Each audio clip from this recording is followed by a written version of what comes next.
Indian car मार्केटमध्ये कितीतरी लोक गेल्या वर्षीपासून या गाडीची वाट बघत होते आणि अखेर ती गाडी लॉन्च झाली आहे. मी बोलतोय MG हेक्टर प्लस या गाडीच्या डिझेल व्हेरियंट बद्दल.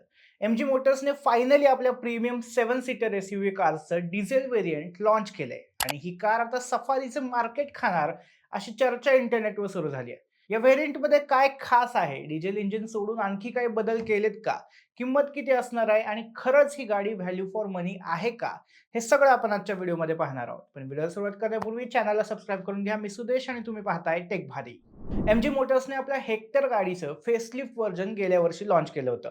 पण त्यामध्ये डिझेल व्हेरियंट न देता फक्त पेट्रोल व्हेरियंट्स दिले होते. त्यामुळे जास्त पॉवरफुल डिझेल गाड्या आवडणाऱ्या लोकांचा मूडच गेला होता.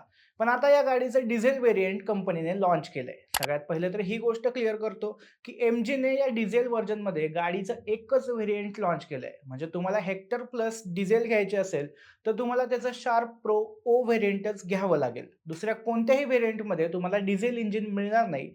सो तेवढं लक्षात ठेवा. आता बघूया इंजिन कसं आहे. हेक्टर प्लस डिझेलमध्ये 2 लिटर्सचं टर्बोचार्ज इंजिन बसवण्यात आलंय, जे 1956 सीसी म्हणजे जवळपास 2000 सीसी क्षमतेचं आहे आणि हे इंजिन तब्बल 170 PS पॉवर आणि 350 Nm टॉर्क जनरेट करतं.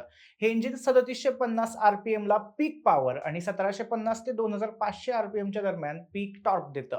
म्हणजे सिटी ड्रायव्हिंग पासून हायवे क्रुझिंग पर्यंत सगळीकडे चांगला परफॉर्मन्स मिळण्याची अपेक्षा आहे. यासोबतच 6 स्पीड मॅन्युअल गिअरबॉक्स मिळतोय. डिझेल व्हेरियंटमध्ये ऑटोमॅटिकचा ऑप्शन अवेलेबल नाहीये. फक्त मॅन्युअल ऑप्शन आहे. ही गाडी फ्रंट व्हील ड्राईव्ह आहे आणि सगळ्यात महत्त्वाचं म्हणजे डिझेल इंजिन MGने स्वतः बनवलेलं नाहीये, तर सोर्स केलेलं आहे. त्यामुळेच याची किंमत जास्त झाली असल्याची चर्चा मार्केटमध्ये सुरू आहे. आणखीन एक महत्त्वाचा मुद्दा म्हणजे हेक्टर प्लस डिझेल फक्त 7 सीटर लेआउटमध्येच अवेलेबल आहे. 6 सीटर कॅप्टन सीट व्हेरियंट फक्त पेट्रोल ऑटोमॅटिक कॉम्बिनेशनमध्येच मिळतंय. बाकी फीचर्स बघायचे झाले तर शार्प प्रो ओ व्हेरियंटमध्ये पॉवर्ड आणि व्हेंटिलेटेड फ्रंट सीट्स दिल्यात. एक मोठा पॅनोरामिक सनरूफ दिलंय, वायरलेस फोन चार्जर मिळतोय आणि म्युझिकसाठी 8 स्पीकर इन्फिनिटी साऊंड सिस्टीम मिळते, ज्याच्या सोबत सबवूफर आणि अँप्लिफायर देखील मिळतोय. यासोबतच ऑटोमॅटिक क्लायमेट कंट्रोल आहे आणि खास गोष्ट म्हणजे दुसऱ्या आणि तिसऱ्या रोसाठी वेगळे AC व्हेंट देखील दिलेत. म्हणजे अगदी शेवटच्या सीटवर बसलेल्याला देखील मस्त हवा मिळते. सेफ्टीच्या बाबतीत बोलायचं झालं तर या गाडीत 6 एअरबॅग स्टँडर्ड मिळतात. रिअर पार्किंग कॅमेरा आहे, auto dimming inside rear view mirror आहे, रिअर वायपर आणि वॉशर आहे, फ्रंट आणि रिअर पार्किंग सेन्सर्स आहेत आणि टायर प्रेशर मॉनिटरिंग सिस्टीम देखील दिली आहे. बाहेरून बघितलं तर या शार्प प्रो ओ ट्रिममध्ये LED headlights, LED fog lamps, LED DRLs, 18 इंची अलॉय व्हील्स आणि कनेक्टेड LED टेल लाईट दिल्यात. आता काही गोष्टी लक्षात घेणं देखील गरजेचं आहे. सगळ्यात मेन म्हणजे ही गाडी टॉप व्हेरियंट नाहीये. त्यामुळे टॉप व्हेरियंटचे फीचर्स यात मिळत नाहीत. 360 degree camera, power tailgate, level 2 ADAS, air purifier असे कितीतरी फीचर्स या डिझेल व्हेरियंटमध्ये मिळत नाहीत. आता MGने असं का केलं याचं सगळ्यात मोठं कारण म्हणजे किंमत. या गाडीची एक शोरूम प्राइस आहे 20 लाख रुपये.